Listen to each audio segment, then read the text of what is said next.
We're at the fourth baffle reef, which is Cedar Reef, and it runs from the barrier island all the way through the opening to the mainland in the far distance. It's not as dramatic as Carlos Reef's height, but none of these reefs are the same height above the bottom. So the water level is going to reflect differently on all reefs. This reef is still intact, and you can see oysters out here right at the surface of the water. Since it is intact, it is a baffle, and it needs to be a sanctuary. A baffle reef is one that spans the open water of a bay between two land masses, creating the same channeling effect of a levee in a rice field.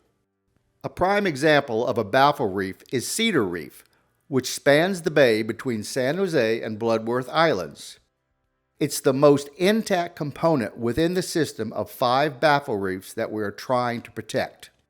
It does have a weak point or two that we should restore, so it can effectively slow the flow of water coming out of San Antonio and Espiritu Santo bays through Mesquite into Carlos and ultimately into Aransas Bay. Cedar Reef deserves to be a sanctuary, so it will not be further degraded by man or by nature. It has served us well for a long time and should continue to do so. The other reefs have been significantly damaged by the oyster harvest and natural disasters. The third chain of islands, which we'll feature in our next video, has been altered substantially.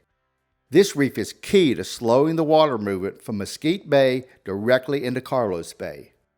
If you look at the aerial photographs of this area from 2013 and compare them to the 2022 images, it's obvious that Cedar Reef has survived better than the other baffle reefs, and it is essential that we keep it that way for the health of our fishery and the ecosystem at large.